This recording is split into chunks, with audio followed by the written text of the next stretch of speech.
주일에 우리 에베네스 선교교회 성전에서 이렇게 말씀을 전해드리는 게 처음입니다. 그죠? 예전에 그 야외 예배 때 한번 말씀을 전한 거 말고 그 수요 예배 그리고 새벽 기도 예배를 제외하고 이렇게 거의 모든 성도님들이 다 와서 함께 예배 드리는 날에 말씀을 전해드리는 건 처음인데 제 소개를 대신해서 앞으로 말씀을 어떻게 전할 것인지를 간략하게 설명하고 오늘의 말씀을 본격적으로 들어가도록 하겠습니다. 하나님의 그 사람들로서 교회가 어떻게 신앙생활을 해야 할까요? 교회 역사를 보면 여기서의 교회 역사란 초대교회를 넘어서 그러니까 사도행전 이후의 역사를 얘기하는 겁니다. 교회는 끊임없이 위기를 겪어왔어요. 오늘날 교회도 위기를 겪고 있습니다. 그런데 그냥 단순한 위기를 제가 이야기하는 게 아니라 역사적 관점에서 각 시대별로 어떤 위기를 겪어왔는지 큰 주의기를 한번 말씀드릴게요. 초대교회 시대, 그리고 그 초대교회 시대부터 어디까지냐면 콘스탄틴 대제가 기독교를 이제 우리가 이 기독교를 하나의 종교로 받아들이자. 그러니까 국교로 아직 승인하기 전입니다. 국교로 아직 승인하기 전에 이 종교에 대한 관용도 우리가 이제는 베풀자 라고 하는 그 시대까지 교회는 기독론, 크리스탈로지, 그리스도에 대한 신학이 아직 확실하게 정립이 되지 않아서 위기를 겪었어요. 그래서 여러분 신약 성경을 보면 영지주의, 그죠? 그리고 혼합주의 이런 것들이 발견이 됩니다. 그리고 예수 그리스도의 특별히 그 성육신을 제대로 받아들이지 않죠. 그래서 이제 사도 요한 같은 경우에는 예수 그리스도께서 이 땅 위에 육신을 입고 오지 않은 자들은 다 이단이다 이렇게 얘기한단 말이에요. 그러니까 이 기독론, 크리스탈로지가 제대로 정립되지 않아서 위기를 겪었고 그 이후에는 중세시대까지 사실은 마틴 루터와 칼빈이 싸운 게 이겁니다. 구원론입니다. 구원론. 그래서 심지어 마틴 루터는 캐톨릭 처치의 사제였단 말이에요. 사제였는데도 불구하고 이거 뭐야? 내가 성경을 읽고 끊임없이 연구해도 이 교회밖에 구원이 없다라고 하는 이자들의 이 주장은 뭐야? 그냥 자신들의 어떤 종교적인 기득권을 유지하기 위해서 이렇게 주장하네. 심지어 칠성사라 그래가지고 아예 태어날 때부터 죽을 때까지 그냥 교회가 다 그냥 통제를 하려고 그러네. 이건 아니잖아. 구원이라는 건 오직 의인은 믿음으로 말미암아 산다라고 지금 얘기하잖아. 로마서를 보니까 이거 아니잖아. 그래서 그 구원론에 대한 개혁이 바로 종교개혁이었습니다. 아직 교회론은 나오지도 않았어요.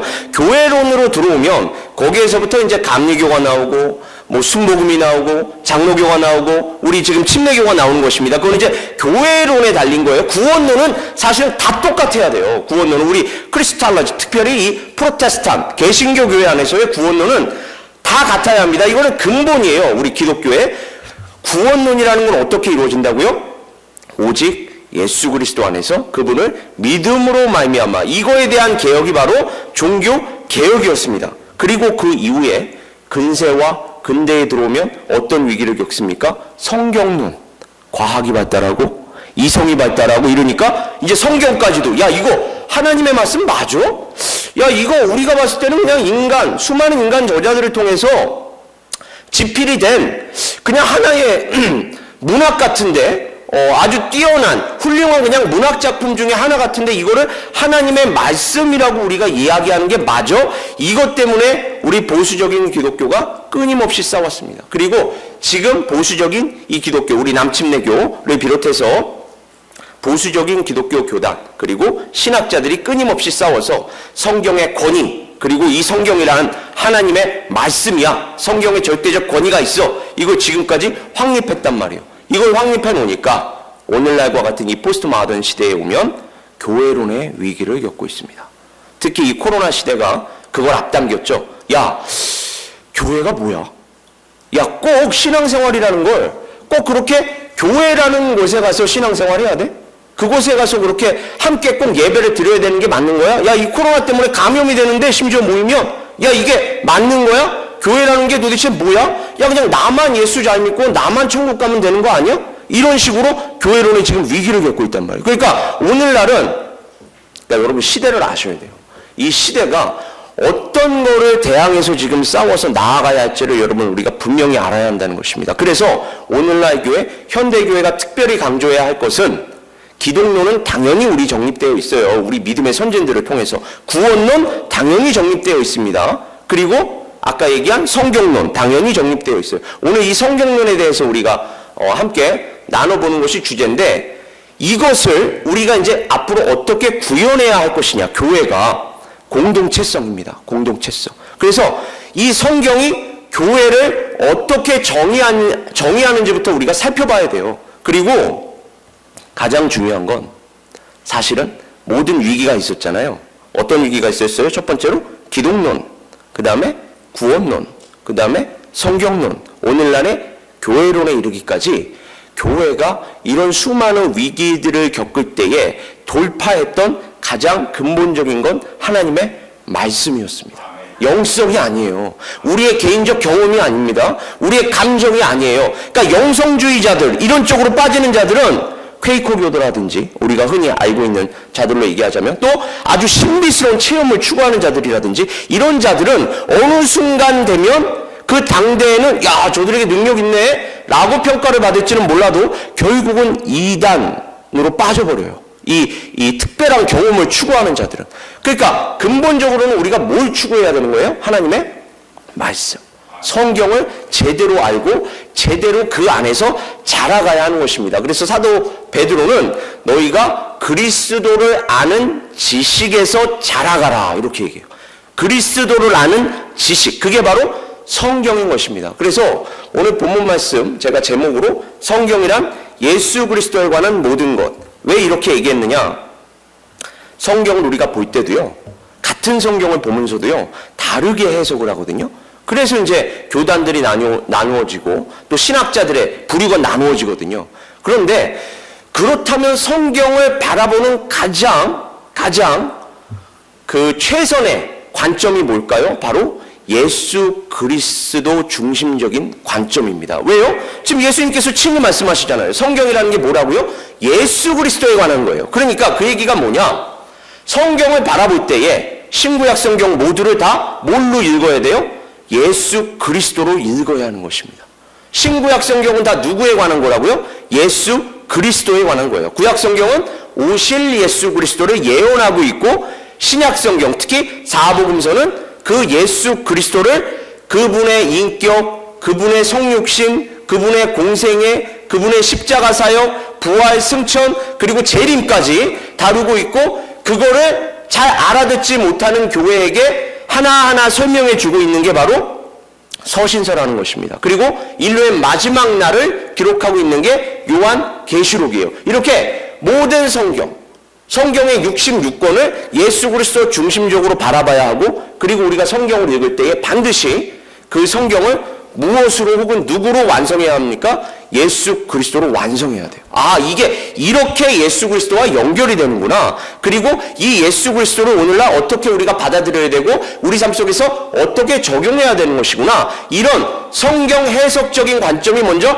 바르게 서 있어야 성경을 보면서도 왜곡시키거나 오해하지 않을 수가 있어요. 그래서 예수 그리스도 중심적인 관점으로 우리가 성경을 바라봐야 한다라는 것을 제가 먼저 말씀을 드리면서, 이 모든 것을 제가 하루아침에 다 알려드릴 수가 없겠죠. 그래서 제가 이제 앞으로 설교할 때 그 순서가 되면 오늘은 개괄적인 설명을 드리고, 사실은 오늘 제가 준비한 걸 다 못 끝낼 수도 있습니다. 그래서 다음 턴에 2부까지 연결될 수가 있는데, 그 이후에는 우리 주일 설교 때에는 구약성경, 예를 들면 창세기, 출애굽기, 레위기, 민수기, 신명기, 이렇게 계속 구약성경 전체를 다 예수 그리스도 중심적으로 개괄적으로, 먼저 개론적인 거예요. 개론적인 거. 강론에 해당하는 강해설교는 큰 그림을 먼저 좀 우리가 다 살펴본 후에 그때 이제 하나하나 알려드릴 거고, 그 전까지는 이 주일 설교 때는 이제 앞으로 창세기, 출애굽기, 말라기까지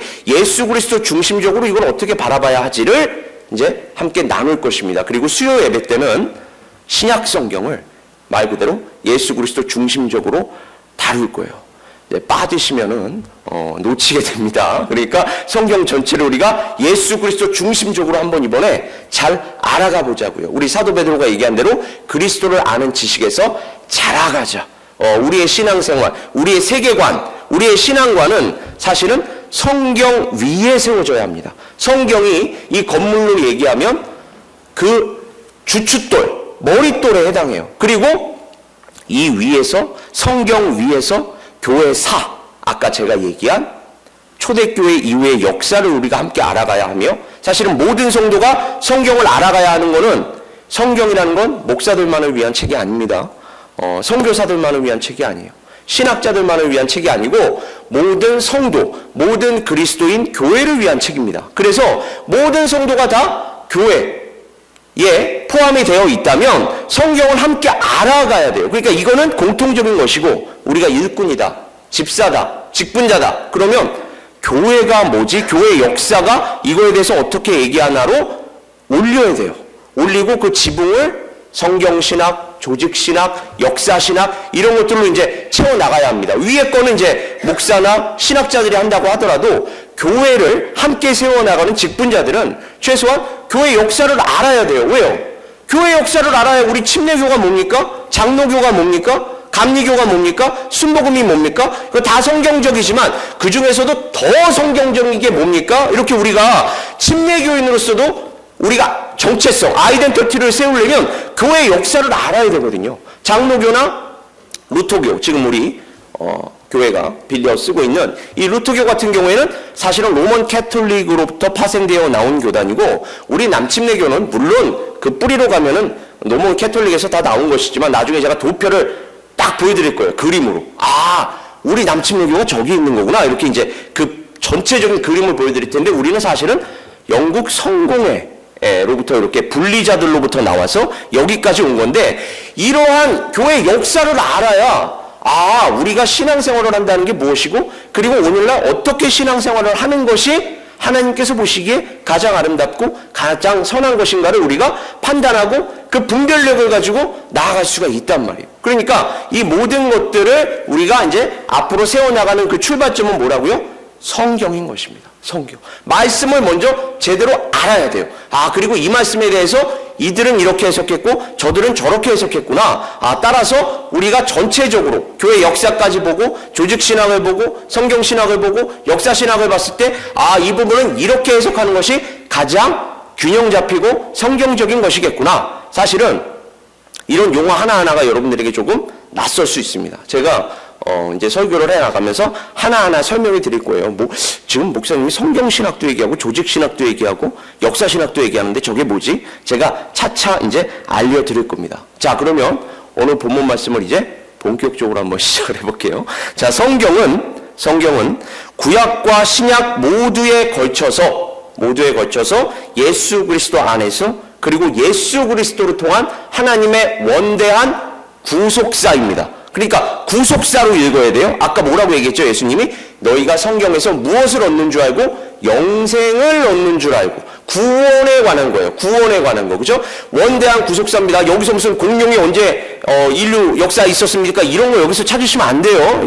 지금 그 과학서적을 보면서 인문학을 지금 얘기하는 거하고 똑같은 거예요. 그 얘기는. 그거는 딴 데 가서 찾으세요. 딴 데 가서. 우리는 성경에서 뭘 찾아야 한다고요?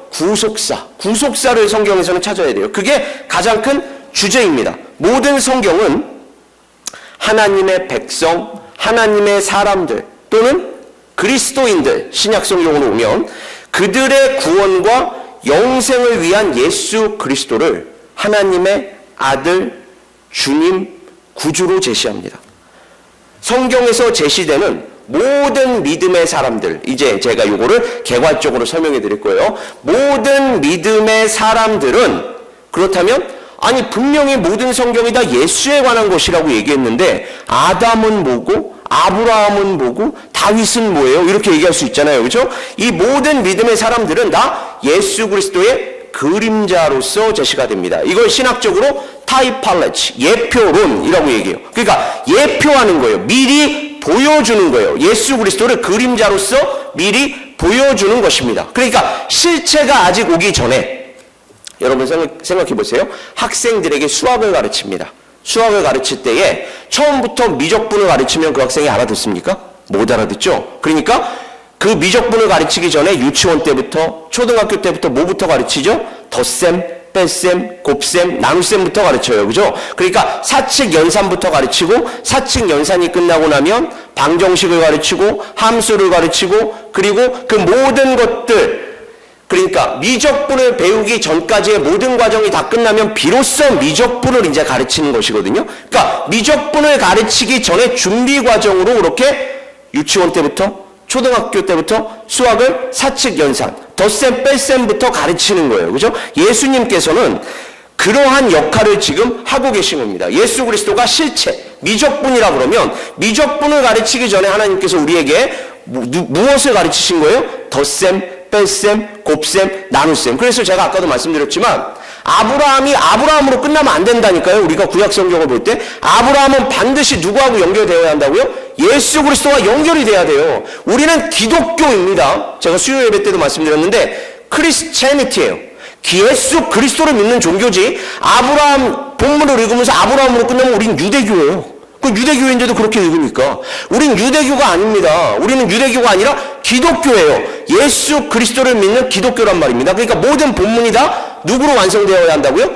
예수 그리스도로 완성이 돼야 돼요. 이게 바로 기독교인들의 성경 해석입니다. 그러니까 이런 모든 믿음의 사람들은 다 예수 그리스도를 예표하며 반대로 예수 그리스도께서는 그 모든 믿음의 사람들의 원형이요 실체인 것입니다. 실체. 진짜 하나님께서 우리에게 주시고자 하는, 주시려고 하는 실체가 바로 예수 그리스도예요. 이에 따라서 누가는 이렇게 기록합니다. 이에 모세와 모든 선지자의 글로 시작하여, 이게 구약성경이죠. 구약성경을 이렇게 요약한 겁니다. 모세와, 모세오경이죠. 모세오경부터 시작해서 모든 선지자의 글로 시작하여 모든 성경에 쓴 바 자기에 관한 것을, 이게 누구예요? 예수님.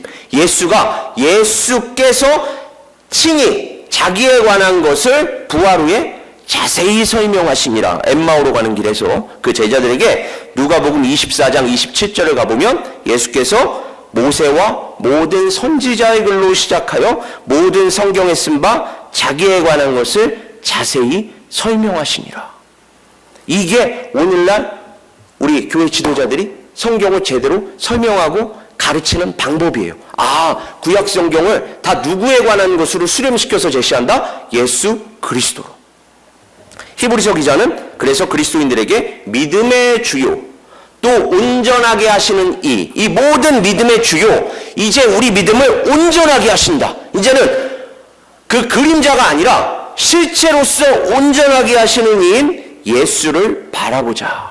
그는 그 앞에 있는 기쁨을 위하여 십자가를 참으사 부끄러움을 개의치 아니하시더니 하나님 보좌 우편에 앉으셨느니라. 와 같이 권합니다. 자, 그러면 개괄적으로 한번 쭉 진행을 해볼게요. 모든 성경이란 그러면 어떻게 시작합니까? 하나님의 창조 기사로 시작하죠. 하나님의 창조 기사의 그 절정은 뭐예요? 아담과 하와입니다. 그러나 그 아담과 하와가 실패했죠. 하나님 말씀에 온전히 순종하는 것에 실패했습니다. 아담과 하와가 실패한 게 아니라 우리가 실패한 거예요. 내가 실패한 걸로 여러분 받아들이셔야 됩니다. 우리에게 그래서 예수가 필요하다는 쪽으로 가야 되는 거예요. 이 아담과 하와를 읽으면서도 아담과 하와, 그리고 그 아담과 하와가 나와서 에덴 동산에서 추방되어 나오자마자 기록되어 있는 사건이 뭐예요? 가인과 아벨. 그리고 그 가인과 아벨, 이 사건에서 가인이 아벨을 때려 죽이죠. 그래서 하나님께서 그 아벨 대신에 누구를 주시죠? 셋. 그리고 그 셋의 후손으로 누가 오시죠? 노아가 옵니다. 그죠? 노아는 노아 전까지만 하더라도 여러분 성경을 보시면 비라는 단어 자체가 등장하지 않습니다. 그러니까 비라는 게 뭔지도 몰라요. 노아는 비라는 게 뭔지도 모르는 사람한테 내가 이 땅에 홍수를 내릴 거야. 여러분 이게 믿어집니까? 근데 어떻게 그거를 믿음으로 행할 수 있었을까요? 하나님께서 직접 나타나셨기 때문에. 이게 계시인 것입니다, 여러분. 하나님께서 직접 나타나셨기 때문에 120년을 미친놈 쏘로 들어가면서 자기 식구들과 같이 그 방주를 지었어요. 그러니까 이 노아는 사람들로부터 지금 손가락질 받지 않습니까? 미쳤다고. 그러나 하나님의 계시를 받아서 하나님의 사역을 하고 있어요. 그리고 누구 안에만 구원이 있었죠. 그래서 비로소 홍수가 닥쳤을 때 누구 안에만 구원이 있었습니까? 노아와 그 7 식구 8명. 그죠? 그 방주 안에 있는 자들, 방주 안에 있는 자는 구원을 받았고 방주 밖에 있는 자는 다 죽었네요. 그럼 이 방주가 상징하는 건 뭐예요? 예수죠.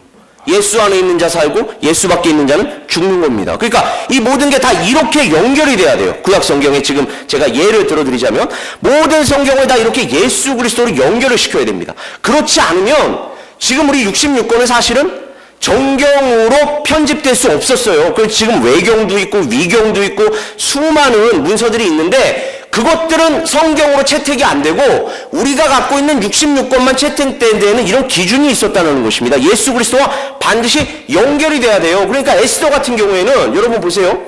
마지막까지 이 에스더를 우리가 정경으로 채택을 해야 돼 말아야 돼? 고민을 하던 책 중에 하나였는데 어떻게 정경으로 채택될 수 있었을까요? 에스더에는 심지어 하나님이라는 단어조차 안 나와요. 여러분 보시면 하나님이라는 단어조차 안 나오는데 어떻게 에스더를 우리가 정경으로 받아들일 수 있습니까? 그 안에는 예수 그리스도를 보여주는, 원래 에스더가 뭐라고 얘기해요?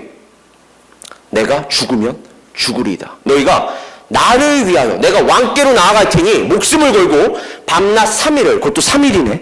3일. 예수님께서 죽은 지 며칠 만에? 사흘 만에. 이거 다 예표하는 거예요. 예수 그리스도를. 죽은 지 사흘 만에 주님께서 부활하신단 말이에요. 그 죽음에서. 에스더가 그걸 예표로 보여주는 겁니다.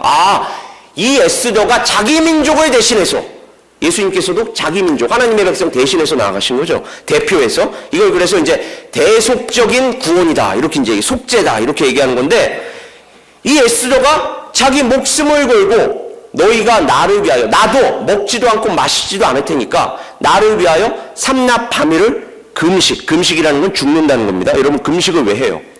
금식을 왜 하는 겁니까 여러분? 금식이라는 거는 물도, 아주 극단적인 금식 같은 경우에는 물도 안 마시죠. 안 마시는 이유가 뭘까요? 사람이요, 생존 본능이 가장 앞서죠. 생존 본능이 가장 앞서기 때문에 뭔가를 안 먹으면 다른 게 생각이 나요? 안 나요? 안 나요. 누구만 찾게 돼 있어요? 하나님만. 그게 바로 금식의 목적인 겁니다. 내가 온전히 하나님만 바라봅니다. 제가 하나님만 의지하며 나아갑니다가 사실은 금식의 목적이에요. 그래서 그 금식, 죽는다는 거예요. 궁극적으로 얘기하면 제 안에 있는 저는 죽고 저 안에 있는 예수 그리스도만, 하나님만 살게 하옵소서. 이게 이제 금식의 사실은 진정한 목적인데, 금식이라는 건 따라서 죽음을 얘기하는 거죠. 그래서 그 금식을 하면서 나아가니 누가 이겼어요? 에스더가 이겼습니까? 아니면 에스더와 그 모르드게의 대적이었던 하만이 이겼습니까? 에스더가 이기는 것입니다. 사실은 에스더가 그렇게 하지 않았다면 이스라엘, 유다인들은 그때 다 죽었어요. 대적에 의해서. 마치 사탄이 예수 그리스도의 십자가가 없었으면 우리 모두를 지배할 수 있었듯. 그러나 물론 하나님께서 가만히 계실 분이 아니시죠. 우리 하나님은 당신의 민족을 향해서 그 모든 약속을 신실히 지키시는 분이시기 때문에 신실하신 하나님이라고 하지 않습니까? 그래서 이제 이 노아, 방주 이런 것들도 다 누구하고 연결된다고요? 예수 그리스도와 연결이 돼요. 제가 나중에 강해 설교를 통해서 조금 더 자세하게 말씀을 드릴게요. 그러면 그래서 노아와 7 식구만 살아남았잖아요. 총 몇 명이? 8명이. 이들은 다시 산 거예요. 방주 안에서. 그래서 이걸 부활로 연결시키자면, 그래서 성경에서 8이라는 숫자는 부활을 상징하는 숫자가 됩니다. 그래서 난지 8일 만에 이렇게 할례를 행하는 거예요. 그리고 예수님께서도 사실은 월화수목금토일 이렇게 되잖아요. 근데 사실은 월화수목금토죠. 토가 마지막이잖아요. 7일의 마지막인데 그 날을 새 주간으로 예수님께서 삼으신다. 그래서 8일째 되는 날, 사실은 이게 첫 주간에, 그러니까 새 주간의 첫날이거든요, 주일이. 그러니까 이게 8일을 상징하는 거예요. 그래서 이게 부활을 상징하는 숫자가 바로 8이라는 숫자가 되는 것입니다. 그래서 노아와 그 노아의 방주에 있던 사람들이 구원을 받았다면 이들은 절대적 의인이 아니죠. 상대적 의인입니다. 그게 어떻게 드러나요?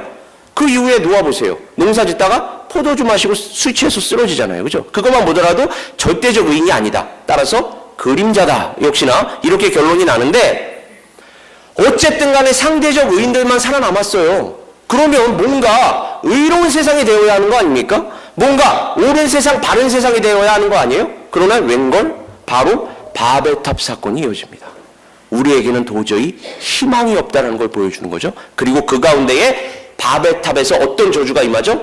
언어의 저주가 임해요. 오늘날 우리가 한어가 있고 영어가 있고 이탈리아어가 있고 중국어가 있는 이유가 이 바벨탑에서 하나님께서 언어를 흩으셔서 하나가 되지 못하게 하셨어요. 그 이유는 그 이후로 우리는 그 언어의 장벽을 뛰어넘어야 뭔가 소통할 수 있는 이러한 상태가 되어버렸는데, 그 이후에 그 부분에 대해서도 할 말이 많지만 나중에 설명드릴게요.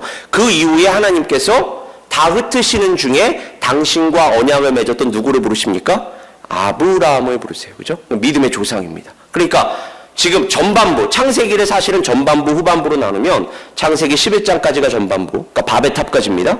그리고 아브라함을 부르시는 그 장면에서 딱 시즌 1이 끝나요. 시즌 2는 아브라함부터 시작합니다. 그래서 아브라함, 이삭, 야곱, 요셉까지 가요. 저는 어릴 때 사실은 이렇게 좀 성경에 대해서 설명해주는 그런 목사님을 만났다면 성경을 공부하고 연구할 때 좀 더 편했을 텐데, 항상 주일학교 가면 주제별 성경 공부를 가르쳤어요. 여러분들도 다 그러셨으리라 믿어요. 어떤 날은 다니엘 가르치고, 어떤 날은 요셉 가르치고, 어떤 날은 모세 가르치고. 그러니까 그 스토리는 아는데 전체적인 흐름을 이게 읽기에는 모자란. 그렇죠? 그래서 나중에 따로 공부를 했어야 했어요. 그러나 이 전체적인 흐름을 우리는 쫙 이을 수 있어야 돼요. 드라마처럼 쫙 성경의 전체 그림을 먼저 볼 수 있어야 됩니다. 그래서 그러면 요셉이 먼저야? 모세가 먼저야? 이거를 주일학교 때 그런 식으로 주제별 성경 공부, 인물별 성경 공부를 하면 연결시키기가 사실 쉽지 않아요. 왜? 모세 따로, 요셉 따로, 다윗 따로 성경 공부를 했으니까, 공간 공부할 때에. 그러니까 이게 연결시키기가 쉽지 않은데 이 전체적인 흐름을 먼저 이렇게 쫙 이어 주어야 합니다. 그래서 이제 요셉까지가 바로 창세기예요. 그리고 창세기 이후에 여러분 어떻습니까? 요셉을 알지 못하는 새 임금이 일어났다라고 출애굽기는 시작하죠. 그리고 그 출애굽기는 모세의 이야기로 이어집니다. 모세는 역시나 또 누구로 이어진다? 예수로 이어지는 거예요. 왜요? 죄악된 세상을 상징하는 애굽에서 당신의 백성 데리고 해방시켰어요. 약속의 땅 가나안으로. 누구를 얘기하는 거예요? 예수를. 이게 히브리서 기자는 뭐라고 얘기하냐? 야, 그게 그 출애굽이, 그리고 여호수아가 가나안 땅을 정복했는데 그 안식이 하나님께서 너희들에게 진짜 주려고 하는 안식이라면 예수 그리스도가 너희에게 왜 필요하니? 이렇게 얘기해요. 그게 진짜 안식이 아니라는 거죠. 진짜 안식은 예수님께서 주시는 안식이 진짜 안식이라는 걸 우리에게 얘기하는 거예요. 예수님께서 주시는 안식은 뭡니까? 수고하고 무거운 짐진 자들아 다 내게로 오라, 내가 너희를 쉬게 하리라. 이 안식을 그림자로서 보여주는 거예요. 누가요? 모세와 여호수아가. 그리고 모세는 출애굽을 시키고 나온 이후에 하나님으로부터 시내산에서 계명을 받죠. 10계명을 비롯한 율법을 받습니다. 여기까지가 출애굽기 20장이에요. 여러분, 제가 말씀을 강조하는 것처럼 아까 제가 모든 그리스도인, 성도 한 사람은 성경을 끊임없이 읽으셔야 합니다. 우리가 밥 먹듯이. 그래서 오늘의 양식이라고 얘기하는 거예요. 그런데 일독하기가 여러분 쉽지 않죠. 근데 저는 사실은 하나님의 말씀을 사실은 뭐 주석선이, 연구선 이런 거 진짜 포함해서 수백 번을 읽었거든요. 그래서 나름대로 성경을 그나마 일독할 수 있는 노하우라는 게 생기는데, 어떻게 읽으셔야 되냐면, 자 보세요. 이렇게 읽으셔야 성경을 전체적으로 균형 잡아 읽을 수도 있을 뿐만 아니라 현실적이에요. 왜 현실적인지를 말씀드릴게요. 이 성막 부분 와서, 자, 창세기부터 사무엘상 전 있죠. 그러니까 사사기 룻기까지를 하나의 파트로 잡습니다. 그 다음에 사무엘상부터 에스더까지를 하나의 파트로 잡아요. 그 다음에 시가서를 하나의 파트로 잡습니다. 그 다음에 선지서를 하나의 파트로 잡아요. 그 다음에 신약성경을 하나의 파트로 잡습니다. 총 5부분이죠. 창세기부터 어디까지요? 룻기까지. 그 다음에 사무엘상부터 에스더까지. 그 다음에 역시나 욥기부터 어디까지요? 시가서 끝까지. 그러니까 아가까지. 그 다음에 이사야부터 말라기까지. 그 다음에 마태복음부터 요한계시록까지. 이렇게 5파트로 나눈 다음에 처음에 2장을 먼저 읽습니다. 10장을 읽는다 그러면 2장을 창세기 1장, 2장을 읽어요. 그 다음으로 창세기 3장을 읽는 게 아니라 사무엘상 1, 2장을 읽습니다. 그 다음 끝나고 나면 아까 얘기한 욥기 1, 2장을 읽어요. 그거 끝나고 나면 이사야 1, 2장을 읽습니다. 그거 끝나고 나면 마태복음 1, 2장을 읽어요. 이렇게 읽으면 성경을 일단은 10장을 읽는데도 불구하고 전체적으로 볼 수 있을 뿐만 아니라 두 번째, 현실적이라는 얘기가 뭐냐? 성경을 일독해야지 요즘과 같은 이런 연초에 열심히 읽습니다. 어디까지? 출애굽기 20장까지. 보통 왜 출애굽기 20장을 넘어가면 뭐가 나오죠? 성막이 나와요. 여기서부터 이제 난관에 부딪힙니다. 야, 이건 내가 도저히 읽어도 이거 무슨 말인지를 모르겠네. 여기서부터 그때부터 만약에 그걸 쭉쭉 읽어 나가려고 하면 야, 이 출애굽기만이라 일단 끝내보자. 끝나고 나니까 웬걸 이제 레위기가 나오네. 무슨 번제가 나오고 속죄제가 나오고 속건제가 나오고. 읽기가 여러분 성경을 전체적으로 모르는 사람은 쉽지가 않아요. 민수기 나오면 뭐 유다 지파는 몇 명이요, 뭐 이사가 지파는 몇 명, 이렇게 명수가 자꾸 나와, 카운팅이 나와요. 여러분 계속 읽어 나가기가 쉽지 않습니다. 그런데 만약에 아무리 성막이 나오고 아무리 번제, 속죄제, 속건제가 나와도 두 장을 견디면 야, 좀 있으면 다윗 얘기 나오니까 두 장 한번 견디면서 읽어보자. 그리고서 두 장을 읽으면서 모르는 부분들은 체크하시는 거예요. 두 장 읽으면서 두 장만 해결하시면 되니까 두 장 읽으면서 체크하시고 모르시는 부분은 교회에 와서 목사님이나 아니면 성경에 대해서 그 부분에 대해서 알고 있는 안수 집사님이나 이렇게 물어보세요. 물어보시면서 함께 그 부분에 그 간극을 채워나가는 거예요. 성경에 대한 이해를. 그래서 사실은 여러분 우리 교회에서 이루어지는 가장 사실은 건전한 대화는 성경에 관한 대화입니다. 와서 성경에 대해서 좀 물어보시는 분들이 많았으면 좋겠어요. 저는 성경에 교회에 와서 목사님 이거는 어떤 말씀이에요? 목사님 이거는 또 어떻게 바라봐야 돼요?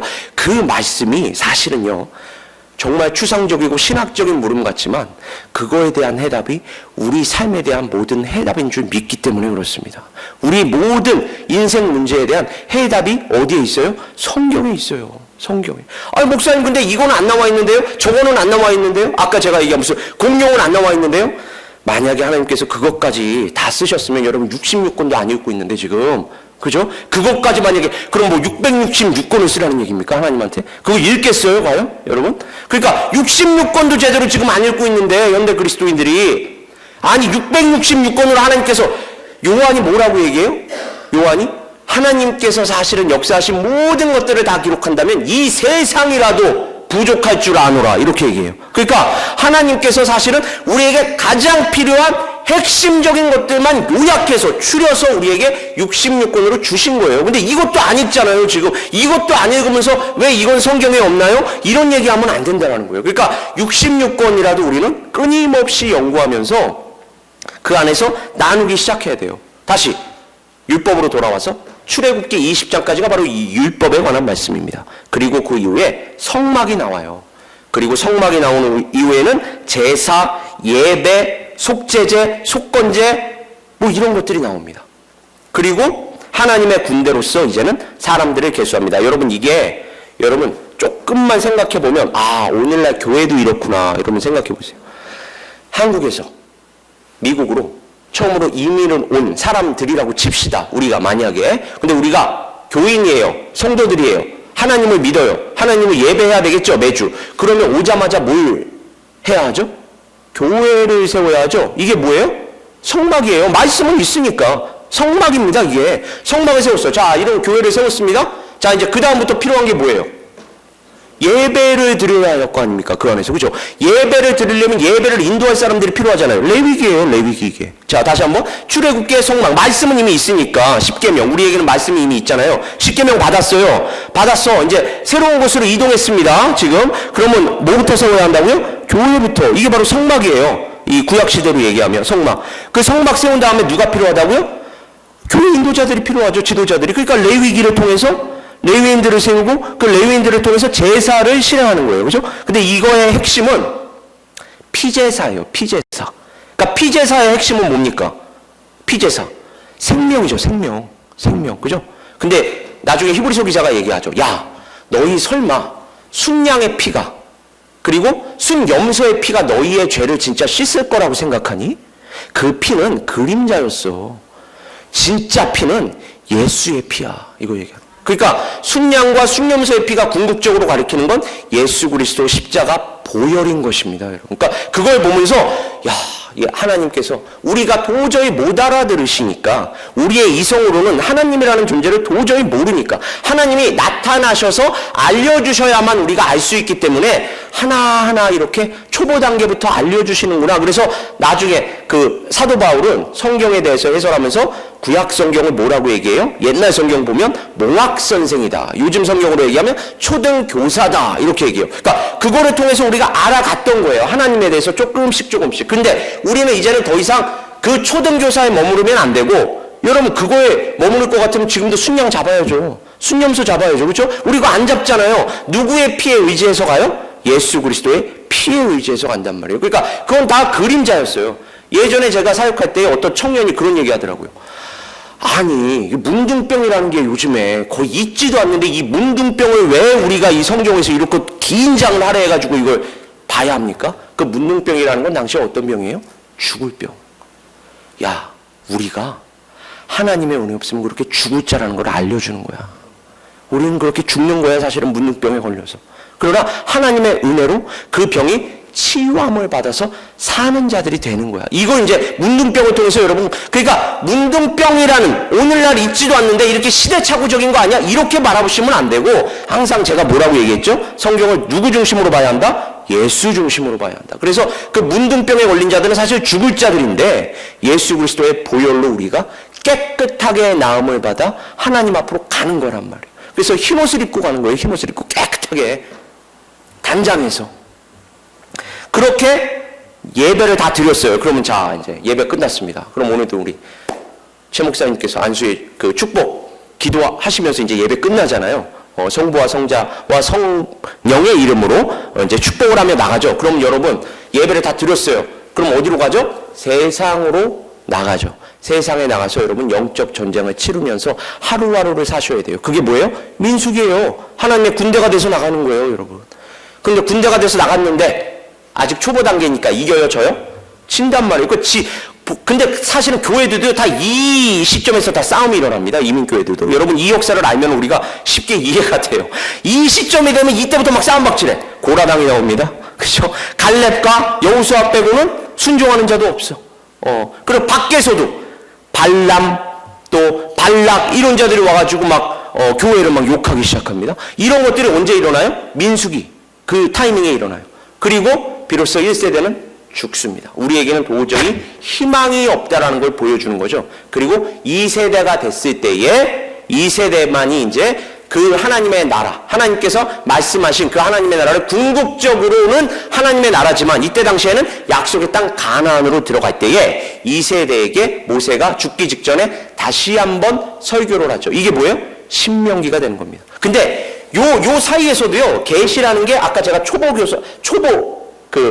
단계, 초등교사라고 얘기했는데 십계명만 하더라도 점진적으로 발전이 돼요. 점점 예수 그리스도로 점점 발전이 되는 거예요. 그래서 십계명을 보시면 십계명을 얘기할 때 특히 안식일과 관련해서 이렇게 얘기합니다. 내가 창조주야. 출애굽기에서는 내가 창조주니까 내가 7일 만에 이 세상을 창조했어. 그러니까 창조주인 내가 이 세상을 다 완성한 후에 창조사역 마친 후에 안식한 것처럼 너희도 그 마지막 날에 안식일에는 안식을 해라 이렇게 얘기하거든요. 근데 신명기로 가보면 뭐라고 얘기하냐면 너희가 안식을 해야 하는 이유를 너희가 나를 예배해야 하는 이유를 창조주 하나님이 아니라 벌써 구원주 하나님으로 바뀌어요. 그래서 너희가 출애굽에서 출애굽했지 내가 너희들 출애굽시킨 거야. 출애굽시킨 나 구원주 나를 너희가 기념하여 안식일을 거룩히 지키라 이렇게 얘기해요. 그러니까 요 사이에도 벌써 발전이 있는 것입니다. 계시에. 점점 이 발전이 어디까지 갔냐고요? 예수 그리스도를 향해 가는 것입니다. 그러니까 우리는 성경을 읽을 때 항상 이렇게 예수 그리스도 중심적으로 가야 하고 여호수아라는 이름 자체가 사실은 헬라어로 가면 그게 예수아입니다. 예수 그리스도. 그러니까 여호수아도 이름 자체가 벌써 예수 그리스도의 그림자가 되고요. 그 예수 그리스도가 우리에게 궁극적으로 주시려고 하는 하나님의 나라. 그 하나님의 나라를 그림자로서 약속의 땅 가나안. 그리고 우리가 그 하나님 나라 가면 이제 기업으로 받는다 그러잖아요. 요한계시록 가보면. 그걸 지파별로 분배해주고 있는 거예요. 누가? 여호수아가. 그러나 심지어 그 여호수아 안에서도 이게 완성이 안 돼요. 자기네들이 하나님으로부터 약속받았던 모든 땅을 점령하지 못합니다. 점령하지 못할 뿐만 아니라 자기네들끼리 싸움이 일어나고 그리고 그 하나님의 구속 역사를 이제는 직접 봤던 자들이 다 죽으니까 생존했던 여호수아와 그 여호수아 옆에서 함께 그 역사를 지켜봤던 그 장로들이 다 죽으니까 어떤 시대가 도래합니까? 사사기 시대가 도래합니다.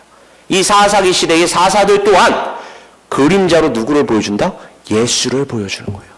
그들은 완전한 사사들이 아니었잖아요. 사사들만 보더라도 완전히 불완전한 하나님의 사역자들이었죠. 그럼에도 불구하고 하나님께서는 그들을 사용하셨어요. 누구 가르쳐 주시려고? 우리에게 진짜 사사, 궁극적인 사사 예수 가르쳐 주시려고. 그리고 이것으로 오늘 말씀은 마무리하겠습니다. 그 영적인 시대 가운데에서도 하나님의 백성이 있었으니 그게 바로 이방 여인, 모압 여인 룻이었습니다. 그죠? 룻은 그 당시 사사 시대를 살았던 이방 여인, 모압 여인이었습니다. 그런데 그녀의 신앙 고백을 통해서도 예수가 발견되죠. 어떻게 해요? 어머니의 하나님이 나의 하나님이 되리이다. 어머니를 떠나서 살라고 강권하지 마십시오. 저는 어머니를 따라가겠습니다. 그래서 그 룻은 모압 여인, 이방 여인임에도 불구하고 친족이었던, 여기서 룻기의 키워드가 친족이거든요. 왜? 다 죽었잖아요. 남자가 다 죽었잖아요. 남자가 다 죽으니까 씨를 전수를 해야 되는데 남자가 없으니까 씨를 전수할 수가 없는 거예요. 그때의 모세 율법에 따르면 가장 가까운 친족이 와서 씨를 받아서 씨를 낳으면 이 씨는 이 남자의 씨가 되는 게 아니라 이 친족이 대신했던 그 사람의 씨가 되는 거거든요. 그러니까 친족이 사실은 키워드인데 여기서 친족이 누굽니까? 보아스가 됩니다. 그죠? 보아스. 그래서 보아스와 룻의 결혼으로 누가 나오죠? 오벳이 나오고, 오벳의 아들 이세의 아들 누가 나옵니까? 다윗이 나오는 것입니다. 그리고 다윗으로 끝나는 게 아니라 유대교는 다윗으로 끝나거든요. 지금도 새 다윗을 기다리고 있습니다. 새 다윗. 정치적이고 경제적이고 군사적인 메시아. 그러나 우리에게는 새 다윗이 그런 메시아가 아니라 누구라는 걸 얘기하는 거예요? 예수가 우리에게는 그 메시아인 줄 믿습니다. 그래서 오늘은 제가 일부에 해당하는 내용들을 간략하게 설명해 드렸는데, 사실은 우리는 예수 그리스도를 제대로 받아들인다면 아까 제가 이야기한 대로 이 땅 위가 아니라 이 땅은 결국 불에 다 없어질 거예요. 하나님께서 새 하늘과 새 땅을 내려오게 하실 것입니다. 우리는 그 새 하늘과 새 땅에서 부활의 새 몸, 지금 이 몸이 아니라, 늙어 없어지는 이 몸 아니라, 그래서 맨날 아프고 힘들고 좀 나이 들면은 그냥 바닥에 떨어지는 볼펜 줬다가도 삐끗하고 이런 몸 말고 부활의 새 몸, 낡아지지 아니하는 그 몸 가지고 새 하늘과 새 땅으로 들어갈 거예요. 그러면 우리는 그 땅 위에서 하나님과 영원토록 살게 되는 것입니다. 그러니까 우리가 지금 이 세상에서는 이렇게 낡고 없어지는 몸을 가지고 아픔과 슬픔을 견디고 있지만, 그리스도인들이 세상 사람들과 다를 게 뭡니까? 일반 계시는 똑같이 받아요. 비가 오면 똑같이 비를 맞습니다. 눈이 오면 똑같이 눈을 맞습니다. 비바람을 맞습니다. 그럼에도 불구하고 우리는 그 비바람을 맞으면서도 하나님의 나라 보면서 사는 거예요. 그 하나님의 나라를 누가 주셨습니까? 예수가 주셨습니다. 우리는 이제는 아래 것을 바라보지 말고 위의 것을 바라보며 살아라, 이렇게 얘기합니다. 이것이 바로 우리의 실천적인 부분까지 연결시키는 신약성경의 가르침이에요. 그래서 제가 간단하게 찬송가 가사 읊어드리고 마치겠습니다. 찬송가 가사, 음이 아니라 가사에 한번 집중해 보세요. 저 높은 곳을 향하여 날마다 나아갑니다. 내 뜻과 정성 모아서 날마다 기도합니다. 내 주여 내 맘 붙드사 그곳에 있게 하소서. 그곳은 빛과 사랑이 언제나 넘치옵니다. 2절을 가보면 괴로움과 죄가 있는 곳, 맞습니다. 나 비록 이 살아도 빛나고 높은 저곳을 날마다 바라봅니다. 내 주여 내 맘 붙드사 그곳에 있게 하소서. 그곳은 빛과 사랑이 언제나 넘치옵니다. 이렇게 하루하루 하나님의 말씀 붙들고 예수 그리스도 안에서 이 땅이 힘듭니다. 어렵습니다. 맨날 죄만 짓습니다. 괴롭습니다. 그럼에도 불구하고 하나님의 말씀 붙들고 예수 그리스도 보혈에 의지해서 하루하루 하나님의 나라에 가까이 나아가면서 주 안에서 함께 승리하는 우리 에베네스의 성교교회 공동체 되시기를 주님의 이름으로 축원합니다. 우리 시간 함께 기도하겠습니다. 아버지 하나님, 오늘 모든 성경이 다 예수 그리스도를 가리키고 또 우리는 그 예수 그리스도만을 바라봐야 구원을 얻을 수 있고 또 날마다 승리할 수 있다는 것을 다시 한번 확인하게 하여 주시니 감사드립니다. 아버지 하나님, 그 예수 그리스도 항상 우리가 바라보게 하여 주시고 예수 그리스도께서 주시는 그 하나님의 나라 항상 바라보게 하여 주시며 날마다 그분의 말씀 붙들고 기도하며 승리하게 하여 주시옵소서. 혼자가 아닙니다. 하나님 함께하게 하셨습니다. 이 공동체 안에서 함께 승리하게 하여 주시옵소서. 하나님께서 항상 인도하여 주실 줄 믿사오며 우리 주 예수 그리스도의 이름으로 기도드립니다. 아멘.